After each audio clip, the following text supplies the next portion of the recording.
Então, a primeira coisa é a pessoa se situar o que ela quer aprender. Isso eu falo independente de ser dev, uma pessoa de produto e tudo mais. E sempre entender as partes éticas.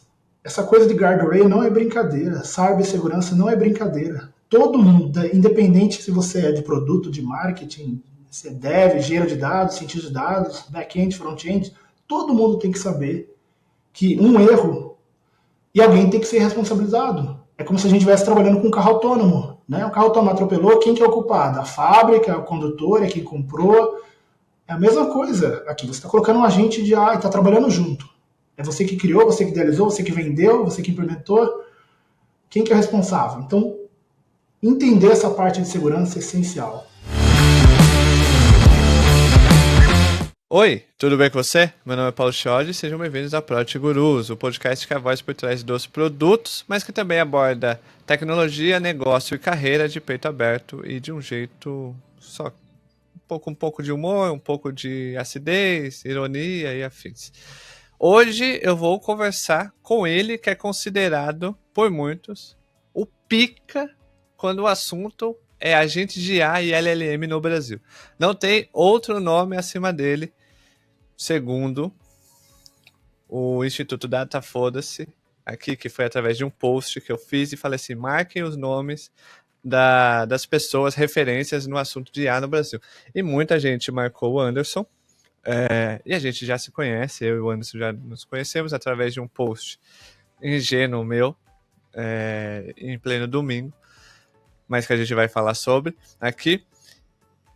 E já aproveita aqui o início, eu estava assistindo pelo Spotify e Apple Podcast, clique no botão seguir e deixe suas 5 estrelas, isso é muito importante, nos ajuda. E também comente o que você achou da conversa com o Anderson, quais são suas dúvidas sobre LLM e agentes de IA, porque através dessas perguntas, desses comentários, o Anderson pode responder no LinkedIn dele, o link está na descrição, e também eu posso fazer conteúdos marcando o Anderson para ele responder lá no meu LinkedIn também. Tá assistindo pelo YouTube? Se inscreva no canal, deixe seu joinha e comente também e compartilhe, por favor. Isso nos ajuda bastante.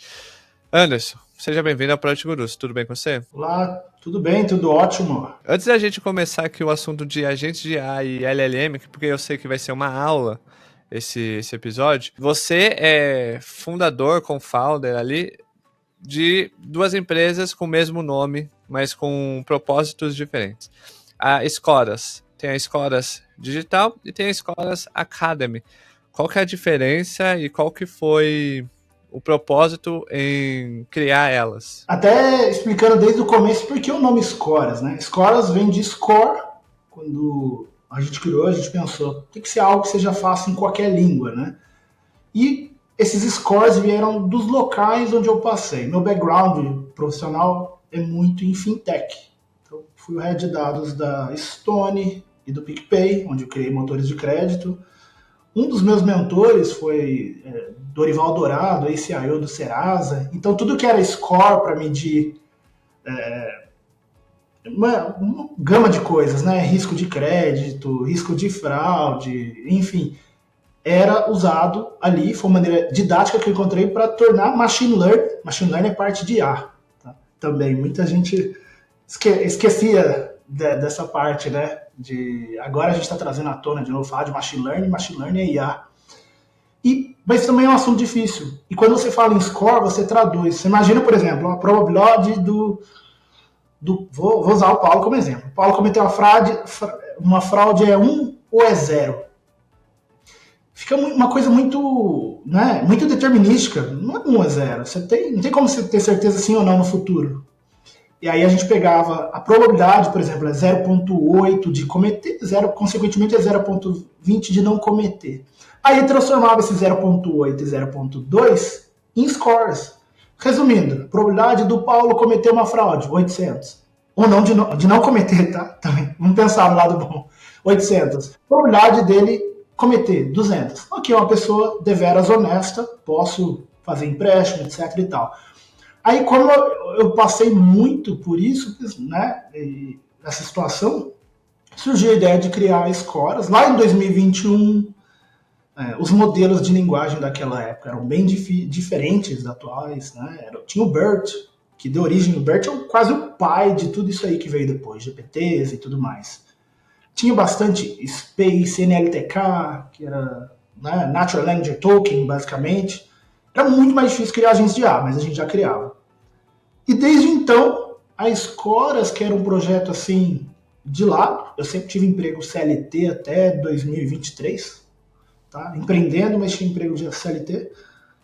Ela cresceu bastante, principalmente no exterior, né? E aí a gente trouxe para o Brasil também. Aqui começamos com grandes clientes, não vou citar o nome de alguns agora, eu sempre cito no LinkedIn ali.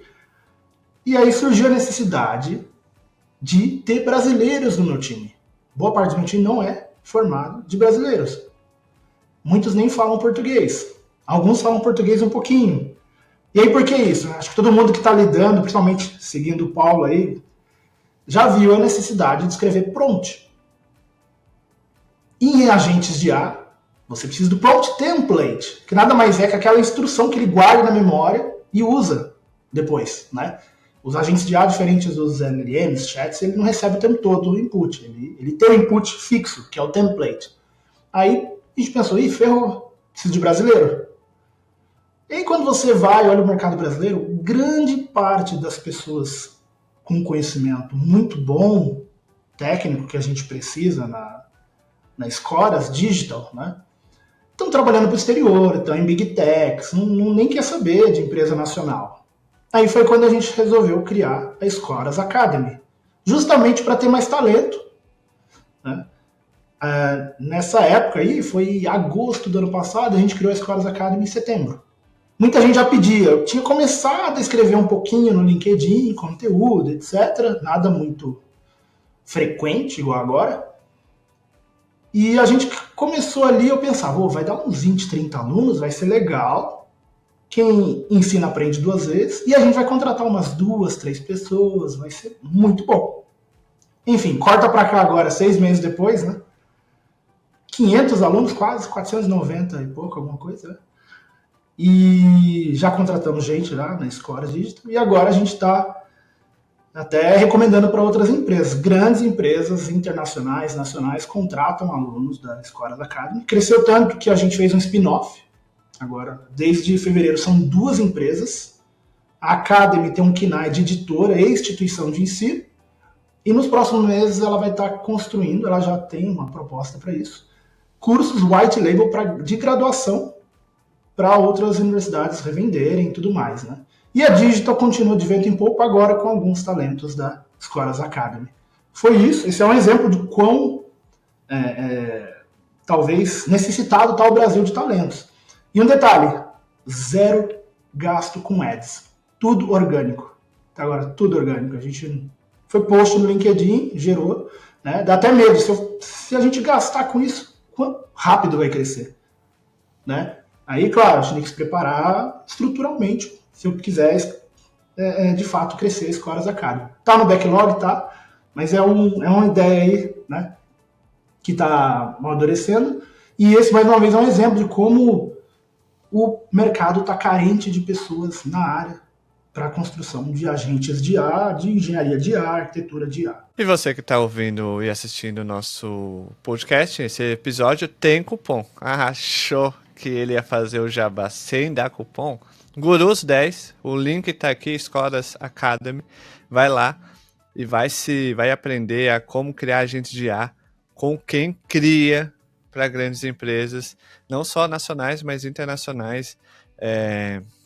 E se você acompanha o Anderson no LinkedIn, sabe que o conteúdo é rico, é denso, é de qualidade, é aprofundado, não é aquelas coisas que a gente vê aí fora, não. Entendeu? Então, garanta o seu lugarzinho na Escolas Academy. Link aqui na descrição. Gurus 10 para ter um descontinho. Olha, e vai ser um prazer ter os ouvintes aqui do podcast, porque ao longo aqui da conversa a gente vai chegar lá, mas já adianto que as novas skills são cada vez mais capacidade de entendimento de negócio. Tá? De modo bem resumido aqui, eu vou esperar o Paulo trazer depois o gancho. Aquele dev ranzinza que não se comunica com o time de marketing, de produto, todo mundo teve. Eu já fui gestor boa parte das pessoas que ouvem aqui também são ou já foram gestoras. Todo mundo chegou a se deparar na vida aquele dev no canto dele, introspectivo, quieto, ranzinza, que não gostava de explicar a parte técnica, né? Então, isso aí vai entrar em extinção, vai ser substituído por IA, esse tipo de profissional, né? Até mesmo pela dificuldade de passar conhecimento. Então, justamente as pessoas de produto, marketing, que entende do negócio, a partir do momento que elas passam a dominar um pouco, tá? Não precisa se aprofundar tanto, um pouco a resolver problemas, elas são as pessoas que vão tomar este lugar. Todo mundo já sabe disso, muita gente não quer olhar para a realidade, né? Tem muita briga de egos aí, mas se eu não me engano, em 2023, uma das pessoas que ganharam uma das maiores competições de IA foi uma pessoa de produto, uma garota de produto, né?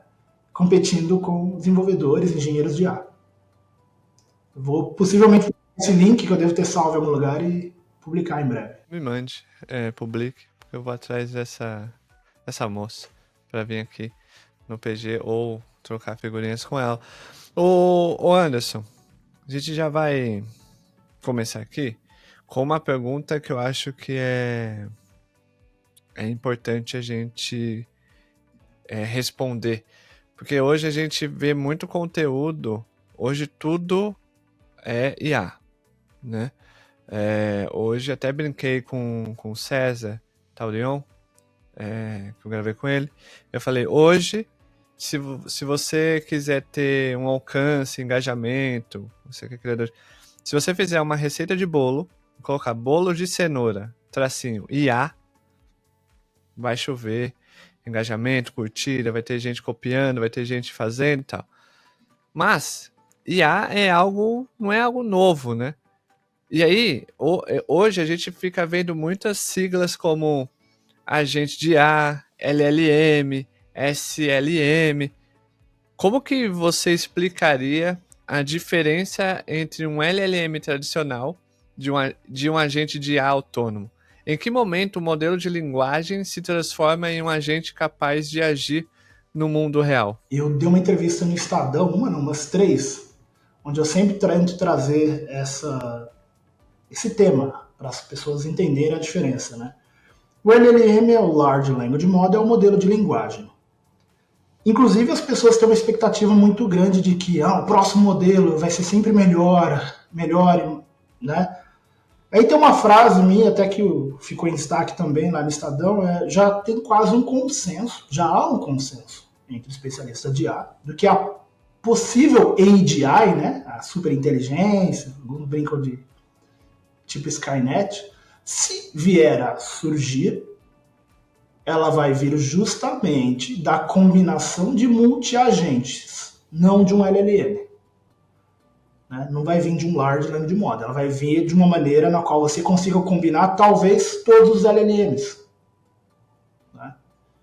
Então, o LLM ele é um modelo de linguagem, onde ele decora tudo que cai na mão dele, basicamente, trazendo aqui, né? Então, quando você diz, por exemplo, eu vou tomar, hoje está calor, eu vou tomar sorvete. Peraí, qual a probabilidade? O que é mais provável? Hoje está calor, eu vou tomar sorvete ou hoje está calor, eu vou tomar sopa? Hoje está calor, eu vou tomar sorvete. Então, o LLM ele já viu tantos artigos, tantos livros, onde ele sabe que quando está quente a pessoa tende a tomar algo frio, que assim funciona o LLM. Ele prediz, próximo toque é a próxima palavra mais provável. Se você corrigir, não, mas hoje está calor, mas eu ainda quero sopa, eu estou de dieta, eu vou tomar uma sopinha. Daí, beleza, ele vai e corrige o caminho, né? O LLM está limitado àquilo, a base que ele foi treinada. E as bases são diferentes e tudo mais. Para criar um multi-agente de IA, que são agentes trabalhando juntos, é igual um ser humano somando forças no laboratório. Do mesmo modo que hoje em dia a gente olha para Albert Einstein, Isaac Newton e tal, é muito difícil surgir um outro cientista tão excepcional que sozinho faça tudo. O mesmo ocorre com os modelos. Né? Eles precisam ser combinados através de agentes de IA. O LLM ele é uma ferramenta, simplesmente uma ferramenta. O ChatGPT, né, que é o chat ali, do LLM da OpenAI, ele é uma ferramenta, o LLM por trás dele.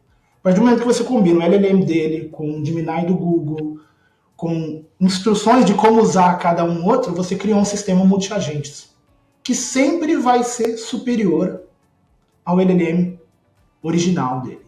Então, é a soma das inteligências. Do mesmo modo que, hoje em dia, dificilmente um ser humano vai fazer uma descoberta física quântica, por exemplo, sozinho. Ele está no laboratório cheio de gente, está lá no CERN, na Suíça, fazendo pesquisa, usando todos os recursos possíveis para chegar no resultado final. É a mesma coisa no caso dos multi-agentes. A briga que a gente vê entre os LLMs e tal, ela é meramente comercial. Ali todo mundo sabe que se você, né, é muito mais um produto de criar uma dependência. Mas quando você senta e fala, não, quero criar o melhor sistema de IA possível, você vai ser agnóstico em relação ao LLM e escolher a combinação dos melhores que puder. A gente tem um exemplo, um serviço, um produto com esse exemplo, que é o Manus AI. Né? Ele combina vários ali. Eles abriram, que parece que o carro-chefe ele chega a ser o Claude da Anthropic, mas eles têm a própria técnica de instruções ali, que eles dizem que vão abrir 1 hora, né, os modelos treinados, mas já é algo que funciona muito acima de boa parte dos chats de LLM. Né? E tem vários outros aí já concorrentes do Manus AI, que é da China, né? Então, o Deep Research que a gente vê nos chats de LLM é uma tentativa de fazer algo, mas quando mistura todos os LLMs, fica excepcional. E aí tem um... Você falando, apareceu duas curiosidades aqui na minha cabeça. Que é, uma... não sei se foi o César que falou na gravação do episódio, no episódio com ele, ou se eu ouvi em outro lugar. Porque até então eu achava que todo input que eu dava, eu ajudava, exemplo, a OpenAI a retreinar o modelo com o meu input, para gerar o output. E eu fiquei sabendo que não é assim que acontece, porque para treinar um modelo é muito caro. Então imagina, toda vez que eu dar um input, eles têm que reprocessar o modelo para poder... É isso mesmo? Não é tão simples assim? Para retreinar, para atualizar o modelo. Não é... Por exemplo, eu falei lá, eu quero sopa. Eles vão lá pegar a sopa, aí retreinam o modelo todo só para incluir a sopa. Não é assim, né? Não é. É até complicado, porque é necessário deixar a opção, se você quer ou não, que os seus inputs sejam usados para retreino. Né? Então, invade a privacidade. Imagina tudo que você já colocou lá. Se você autorizar que use para retreino, eventualmente você está autorizando uma outra empresa a ter acesso a tudo que você tem.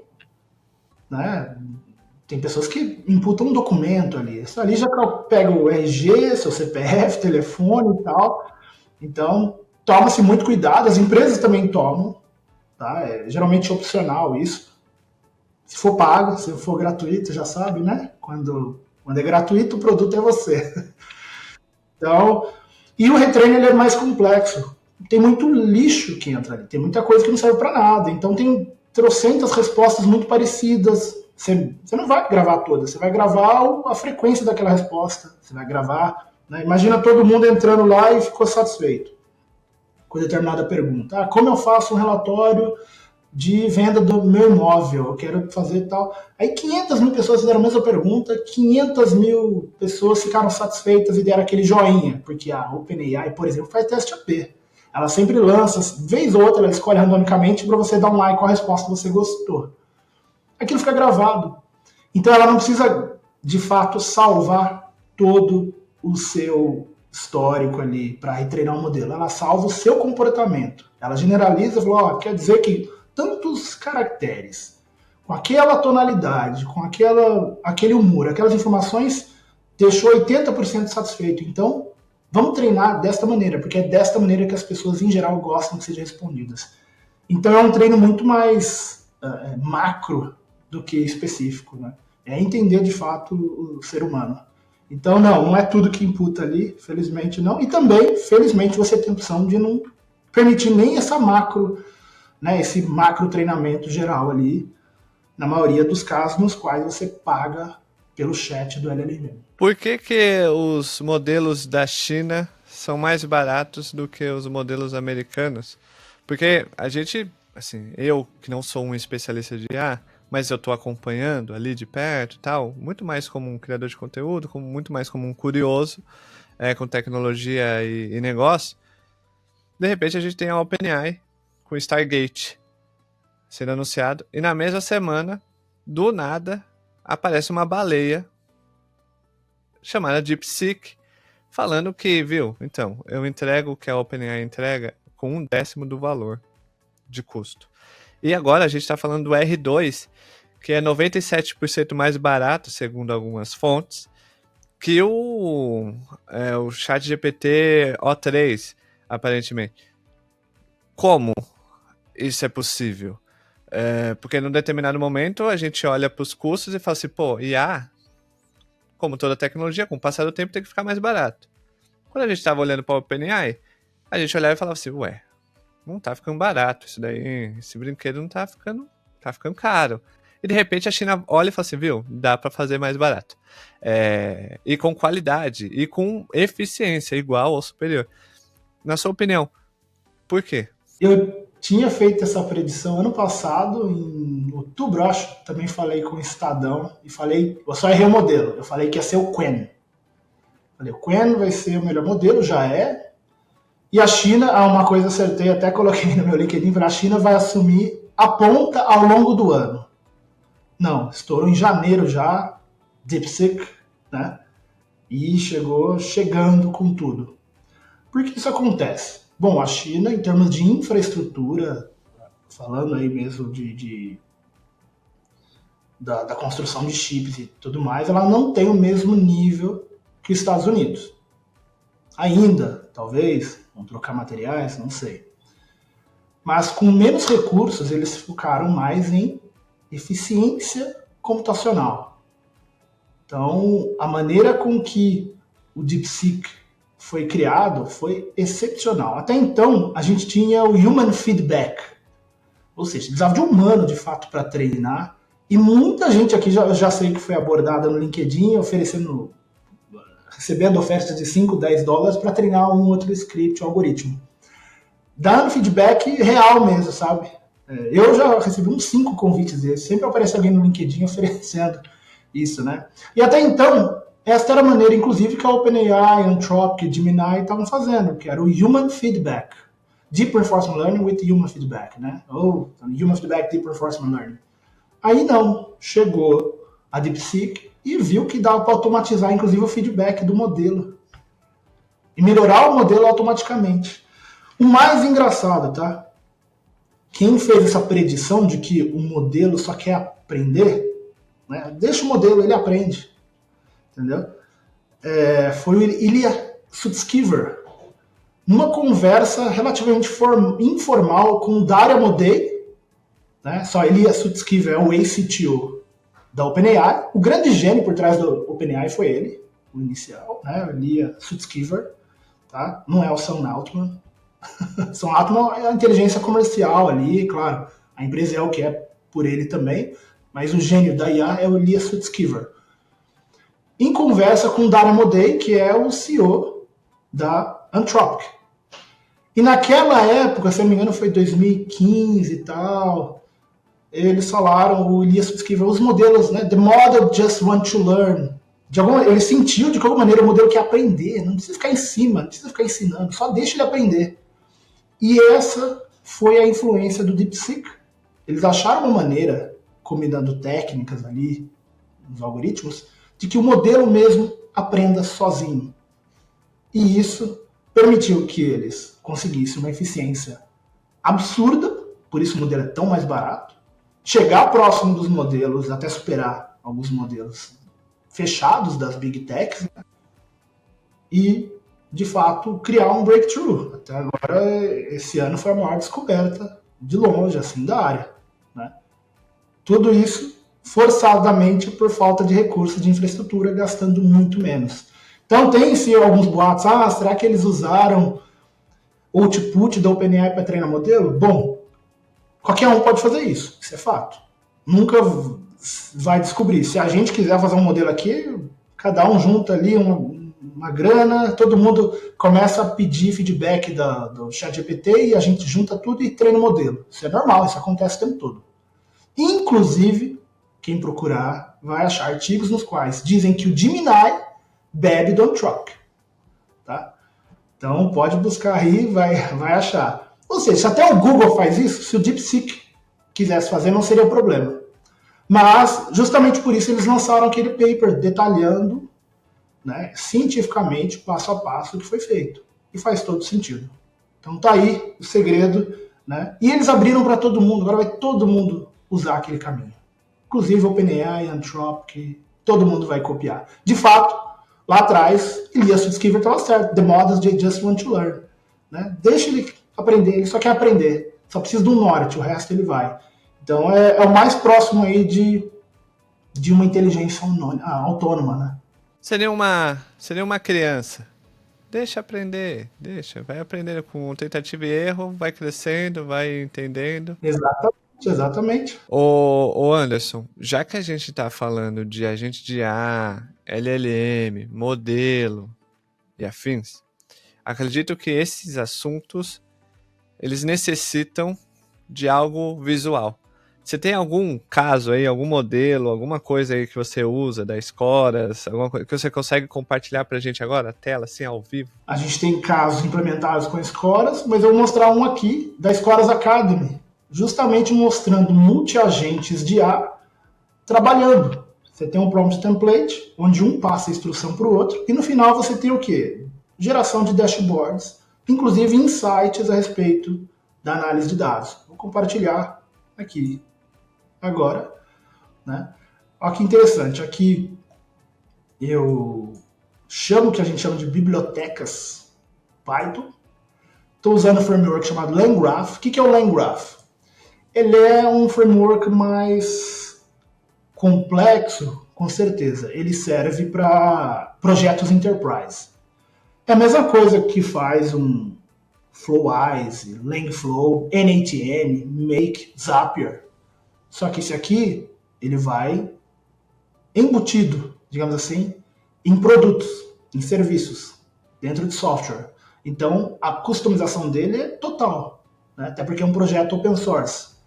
É um dos melhores frameworks do mundo, acho que sou grande defensor desse projeto, que foi criado pelo pessoal do LangChain. Só que hoje em dia eles mesmos recomendam muito mais o LangGraph. Né? LangChain virou o nome da empresa, LangGraph é o projeto deles de orquestradores de agentes de IA. É o que tem de interessante. Aqui, por exemplo, deixando bem simples, eu chamo a OpenAI Key. Né? Poderia colocar aqui da Anthropic Cloud, poderia colocar do Gemini, poderia colocar Grok, que é uma plataforma com um monte de agente de IA open source. Né? E aqui eu chamo o modelo. Chamei aqui o Mini porque é uma tarefa relativamente simples, então não precisava, na época, de um modelo mais complexo. Qual que é a função aqui? Simplesmente, eu vou ali embaixo só para antes de voltar, gerar relatórios. Né? Aí, ó, qual a distribuição de produtos entre os clientes que pagam acima da média geral?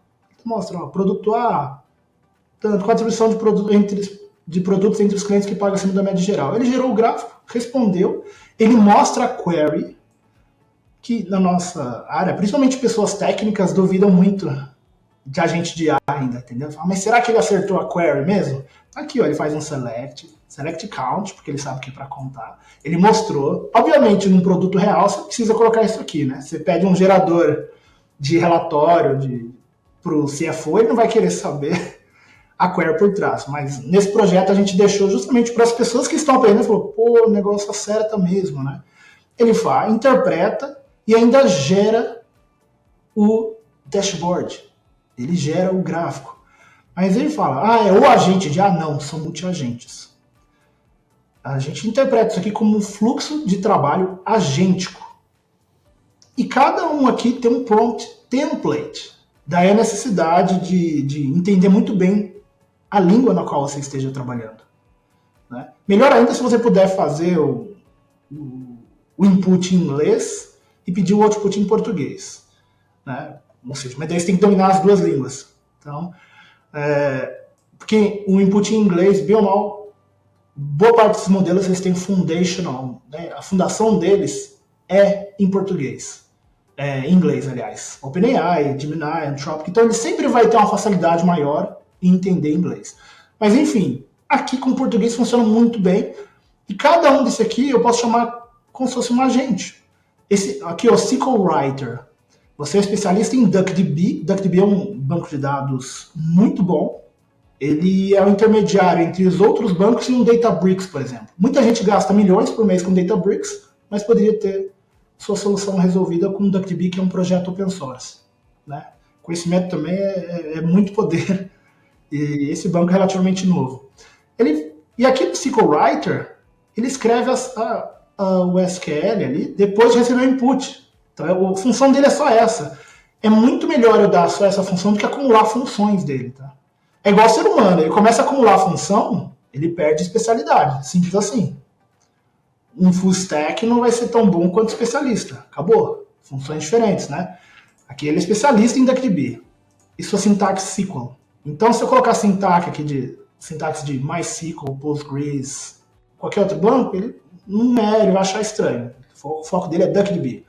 Sua tarefa é apenas o foco não apenas. Por isso que as coisas ficam melhores quando você dá instruções específicas para um agente e ele sabe que a função dela é aquilo. Ele não vai recusar e falar, não, pá, eu não fui pago para isso.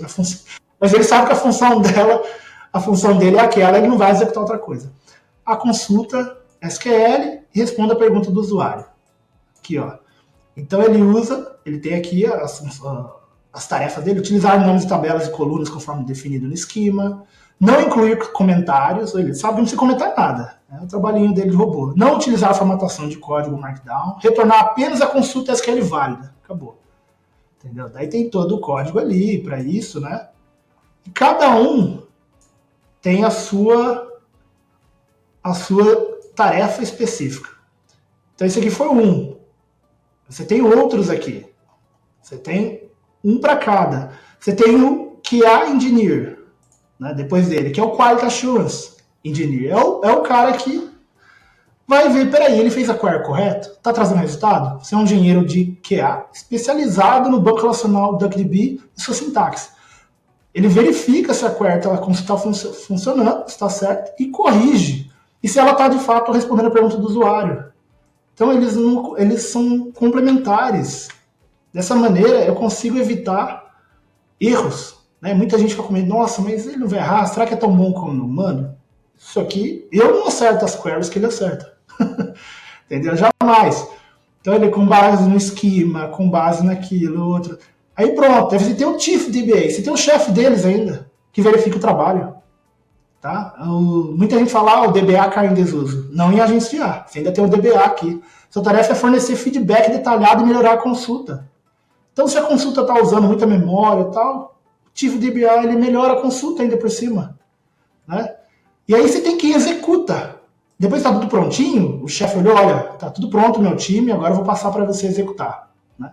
Você tem aquele que só executa a query. Ele vai lá, ele confia no trabalho dos outros, ele sabe que o chefe já falou, ó, pode mandar brasa. E aí depois que ele faz a consulta e vem o resultado, você tem aquele que interpreta ainda, que floreia tudo. Você tem mais um agente que floreia, você é um assistente especializado em interpretar resultados de consulta SQL com a sintaxe DuckDB, explicá-las e fazer uma análise ainda por cima. Então ele já sabe, ele é como se fosse o analista de dados aqui no final. Todo mundo é um tipo de analista, né? Mas cada um com a sua função. E é isso que ele faz. Então, 1, 2, 3, 4, 5, 6, 7. A gente falou em 7 especialistas que, numa fração de segundos, trazem o resultado. Isso é o prompt template. Esse é o tipo de, ou role prompt, né? Algumas pessoas chamam, que, de fato, especifica a função do agente de IA e dá um resultado muito melhor do que se eu pegasse, por exemplo, me faz um relatório e jogar isso aqui num chat de um LLM, por exemplo. Né? Ele pode interpretar de maneiras diferentes, ele está acumulando função. O chat do LLM, ele nunca vai ser superior a uma combinação dessas. Entendeu? Sem falar que aqui eu posso combinar, eu estou usando só um LLM, mas eu posso combinar diferentes LLMs, eu posso usar um LLM que até mais fraco que o Gemini, em ponto de vista geral, mas que saiba e passou por treinamento apenas em sintaxe de DuckDB. Aí eu chamo ele aqui, eu sou especialista em DuckDB, eu chamo ele aqui, o LLM. E os outros continuam esperando a resposta. Né? Tanto que a gente faz isso muito em produção, tá? O mais importante é aquele que vai falar com o público. Ele tem que dominar a linguagem, tem que dominar tudo, interpretar. Para esses mais técnicos aqui, dá sim para a gente usar LLMs mais simples e menores. E aí se encaixa perfeitamente o Small Language Models. São modelos especialistas, cabem num computador, que nem esse que eu estou usando aqui, cabem em computadores de 8 GB de RAM, muitas vezes sem GPU, porque ele só tem uma função. Ele não vai conseguir bater papo igual o ChatGPT bate com você, mas ele vai fazer uma query excepcional, rápida e muitas vezes sem custo algum de token.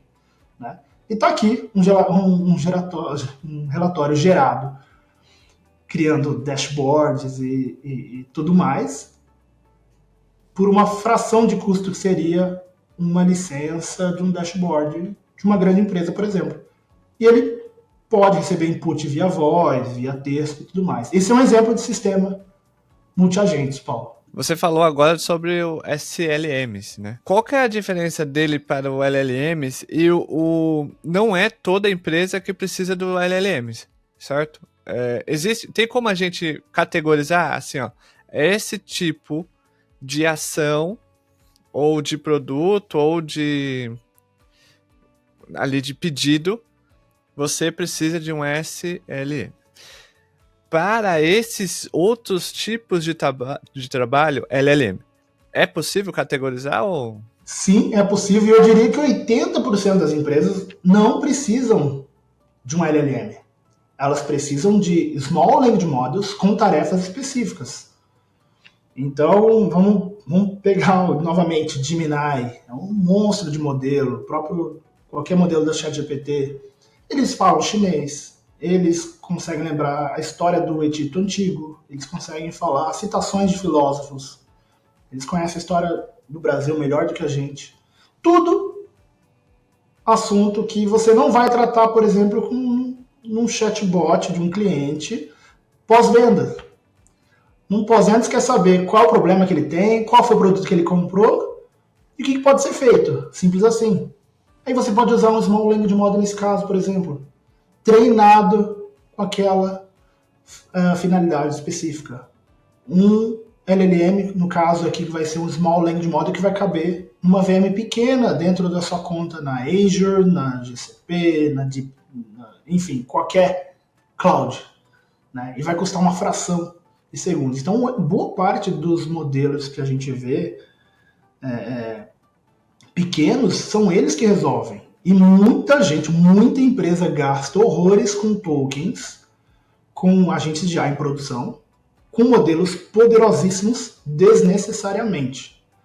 Né? Pagando ali 2, 3, 4, até mais dólares por milhão de token.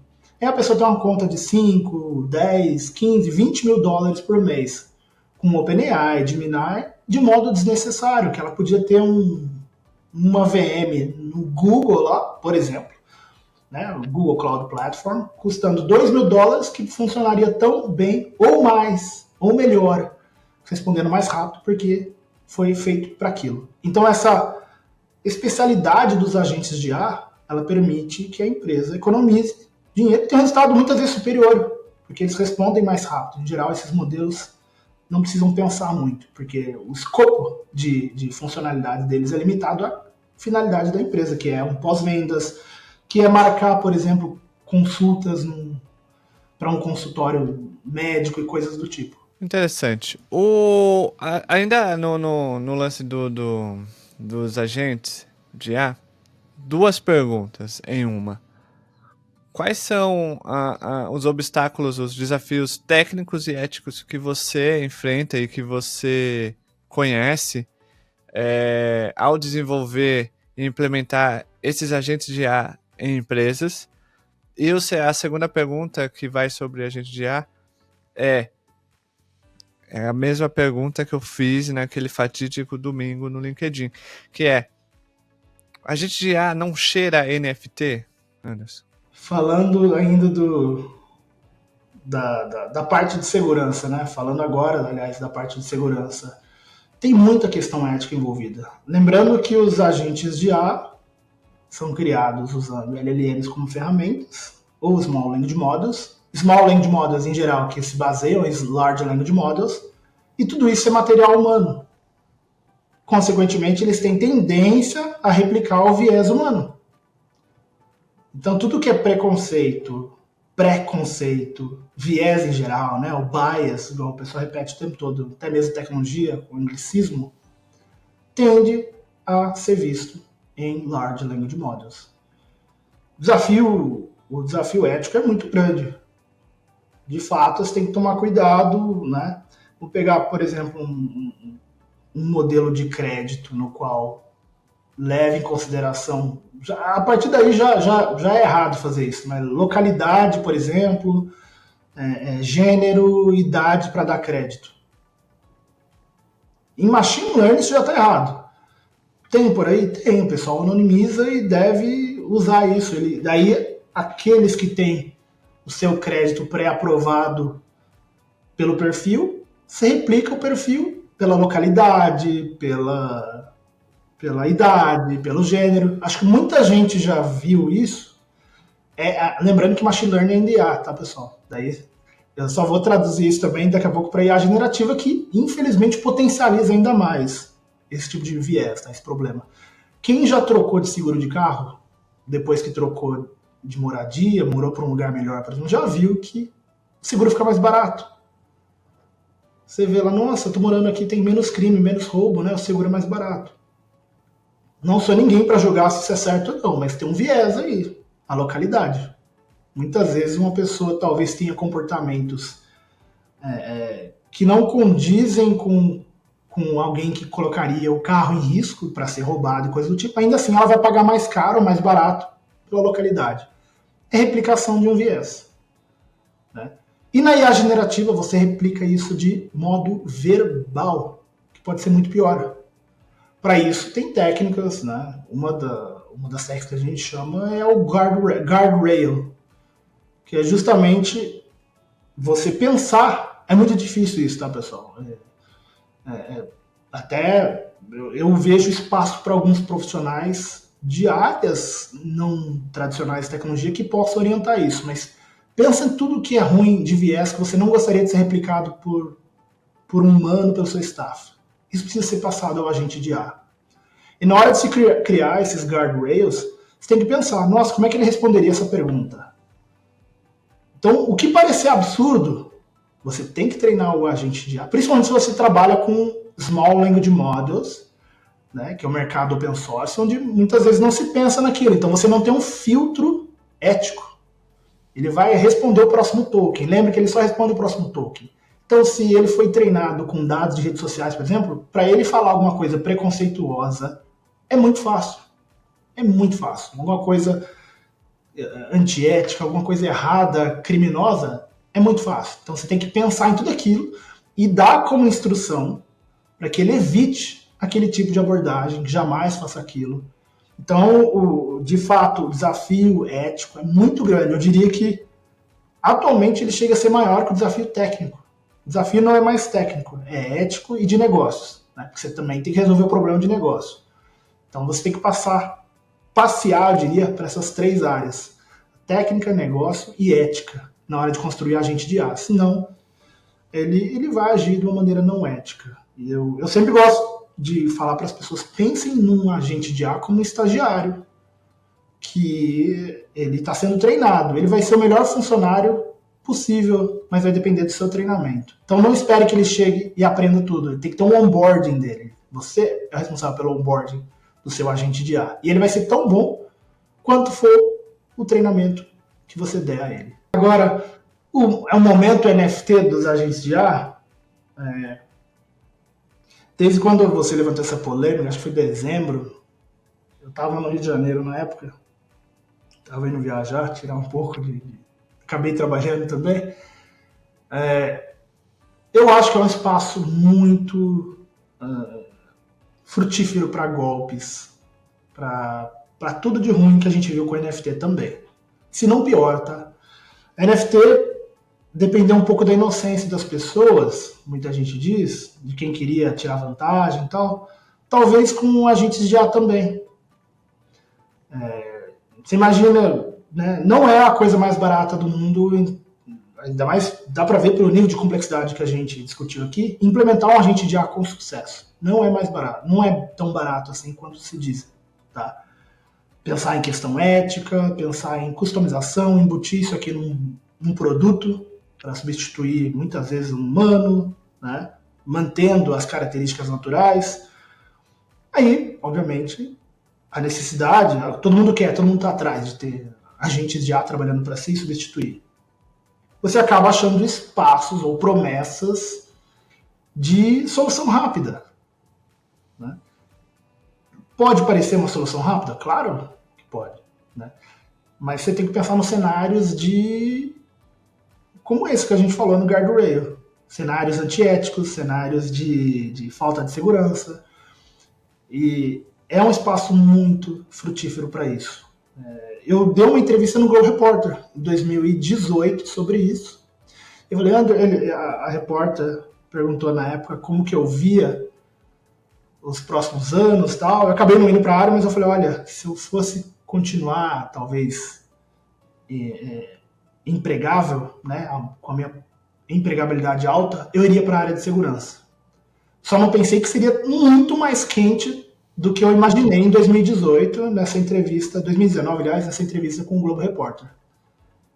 Tá muito quente essa área. Então, é um espaço é muito pior que NFT. No fundo, você estava certo, parcialmente ali, né? É um espaço absurdo para golpes, para você clonar a voz de alguém no WhatsApp pedindo dinheiro. Você clona a voz, imagina clonar a voz das nossas mães, avós, esposas, namoradas pedindo dinheiro. Com todos, sabe? Você consegue clonar Pix, você reverte tudo com agente de IA. Então, é pior que NFT do ponto de vista de golpe, de tudo mais, né?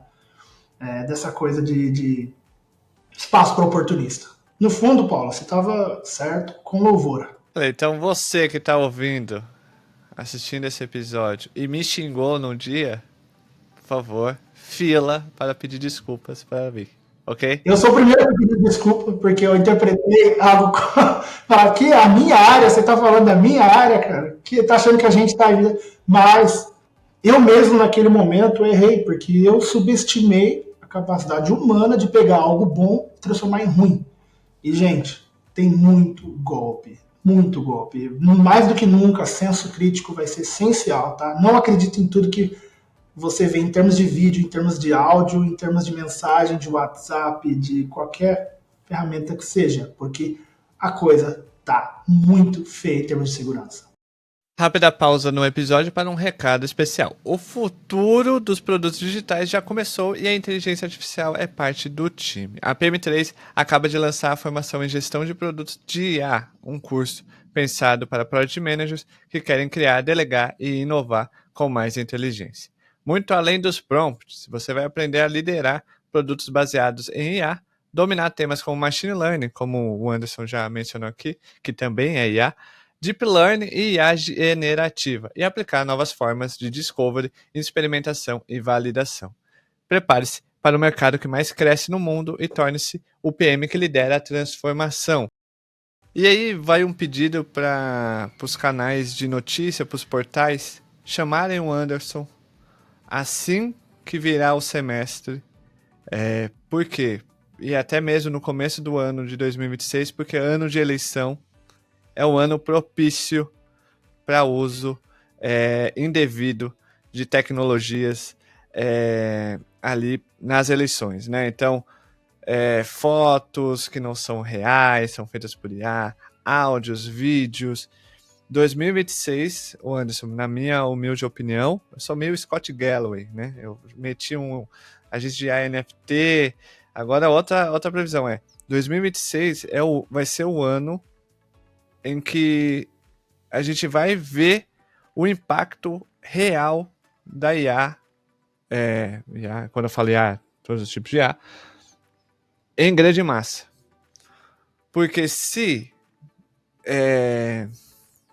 imagens toscamente feitas em Canva já faz com que as pessoas vão pro quartel, se as pessoas com áudio manipulado toscamente acredita que a eleição foi anulada e fica todo mundo na rua comemorando, imagina daqui um ano com a IA um pouco melhor do que ela é hoje, né?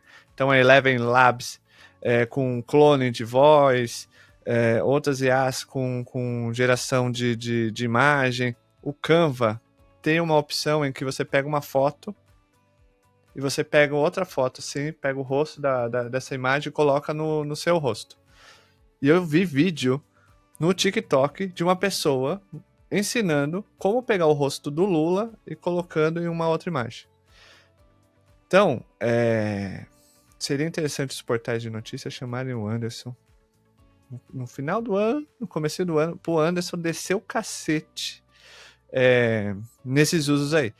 Ô Anderson, no começo do episódio, você falou sobre um tipo de dev que vai entrar em extinção, e aí aqui eu quero direcionar para a bolha dev, que é uma bolha engajada e fervorosa, principalmente ali no Twitter, que é o Devin da Cognition Labs é considerado o primeiro engenheiro de software de IA. É caro? Mas é considerado o primeiro engenheiro de software de IA. Como que você vê o impacto de ferramentas como o Devin no futuro do desenvolvimento de software? De lá para cá, saiu Lovable, Replit, Bolt. Tem vários outros que o pessoal do iCombinator, eu tenho um meio pé atrás com o pessoal do iCombinator. Eles estão com uma agenda, que é claramente uma agenda. Eles toda hora estão falando que os devs vão morrer. Não, porque são empresas bilionárias de uma pessoa só agora. O futuro é esse, tal, não sei o quê. Como que você vê essas ferramentas? É isso mesmo? Acabou os devs? É difícil responder, porque ao mesmo tempo, todo mundo está se achando apto a criar alguma coisa e está gerando débito técnico. Né? Então, se fosse só criar, com certeza, não ia ter espaço. Para que alguém ia pagar um dev, que é muito mais caro, você pode pôr um Devin lá e pronto. Né? Manus AI também que faz isso, várias ferramentas. Né? Lovable, igual você mencionou. Só que está se criando débito técnico. E é muito difícil predizer isso, tá? E o que eu percebo, sou da área, eu codo desde 1996, muita gente não tinha nascido ainda, que já escreve aí no LinkedIn, e me assusta que eu nunca vi tanta evolução em tão pouco tempo, isso é fato. Só que eu vou falar, eu acho que eu tenho a mente aberta o suficiente para não me sentir ofendido quando alguém diz que vai acabar a função de dev, desenvolvedor. E eu percebo que, infelizmente, muita gente no mercado da nossa área se sente assim. Né? Eu posto isso lá, o Bill Gates diz que vai e tal, Mark Zuckerberg, o próprio Dario Amodei, do CEO da Anthropic, diz que em 6 meses 90% do código vai ser por IA, vai ser feito por IA, e em um ano 100%. Um monte de gente fala, ele tá no modo pitch aí, Anderson, ele quer ganhar dinheiro, etc e tal. E a Goldman Sachs diz que 300 milhões de empregos serão perdidos. Bill Gates repetiu a mesma coisa, ainda foi além, ainda disse que médicos e professores também serão desnecessários. Né? Diminui muito a função. E eu começo a me questionar, vamos pegar o Bill Gates, por exemplo, que tem essa declaração muito polêmica. Já é bilionário há algumas décadas. Será que ele precisaria colocar a reputação em jogo para mentir? Será que se o Dario Amodei, talvez o Dario poderia estar no modo pitch, sim, ele precisa de dinheiro. Esse pessoal, OpenAI, Anthropic precisa de dinheiro. São fábricas de queimar dinheiro. Né? Mas daqui a 6 meses está todo mundo esperando lá, contando no calendário. Só, falei que esse cara estava errado? Ele falou, né, no começo do ano. Então até o final do ano a gente já vai ter muita coisa para discutir. E eu tenho minhas ressalvas. Eu não conheço, são mentes geniais que criaram coisas grandes. por trás. Eu entendo que a função de dev não é só codar. Se o cara tá limitado a codar, otimizar a funçãozinha, e se é aquele ranzinza quieto no canto, que não gosta de explicar para pessoal de produto o que ele está fazendo, as features, não gosta de explicar para o pessoal de marketing, pessoal de finanças e tudo mais, ele tá com os dias contados. Você vai preferir, não vou reunir com aquele cara de novo, deixa eu mesmo pedir pro ChatGPT aqui, aí se ficar semi-pronto eu só entrego para ele fazer umas coisinhas e tal, e a gente evita a reunião, porque ele é muito ignorante comigo. Já escutei isso. Já escutei. Eu já tive funcionário assim, né, na minha empresa, em outras empresas nas quais eu passei como líder. Esse tipo de desenvolvedor com certeza está com os dias contados. Vai ser um exercício de humildade para muita gente agora. Não é mais exclusividade do desenvolvedor desenvolver. Então, eu vejo sim uma diminuição desse tipo de profissional. Em contrapartida, eu vejo as pessoas mais de negócios, aí incluo o pessoal de produto, com certeza, com a capacidade de brilhar mais do que nunca. Porque eles não vão precisar se aprofundar no nível de um criador, por exemplo, de agentes de IA, mas eles vão precisar se aprofundar e entender para direcionar aquilo melhor do que nunca. E o direcionamento disso depende mais ainda dele do que lidar com um ser humano que poderia ser mal educado, ranzinza, e não seguir aquilo que o Product Manager pedisse, por exemplo. Né? Então, eu vejo parcialmente como, sim, vai mudar radicalmente a maneira como se cria tecnologia nos próximos anos. Já está mudando e é mais rápido do que a gente imagina. Para a gente se caminhar pro final do episódio, conselhos para iniciantes, Anderson. Para quem está começando agora nesse mundo dos LLMs e agentes de IA, eu confesso que eu sou burro. Eu sou burro. Totalmente burro. Porque eu abri o N8N, não consegui fazer um workflow decente. Ou eu estou com ideias mirabolantes, ou sou burro. Eu acho a segunda opção, sou burro. Ou tem que usar o LangGraph. Talvez o NTN não atenda a demanda que você queira. De fato, você está com uma ideia super complexa, o NTN não é a ferramenta ideal, por exemplo. Você precisa de algo mais customizável, mais enterprise. Quais seriam os seus conselhos práticos para iniciar essa jornada de conhecimento, até de desenvolvimento sobre agentes de IA e LLM, ou SML? Tem muita coisa de massa já na internet. Eu recomendaria ter senso crítico. Né? A gente citou aqui duas ferramentas, NTN e LangGraph. Fazem a mesma coisa, abordagens e públicos diferentes. O NTN, por exemplo, ele serve para projetos pequenos. Você imagina, por exemplo, um classificador de currículos que chegam no departamento de uma empresa. Estou usando uma empresa grande como exemplo agora, tá? E você recebe lá 10, 20 currículos por dia. Você tem que criar um RAG, né? O RAG é aquele Retrieval Augmented Generation, que é...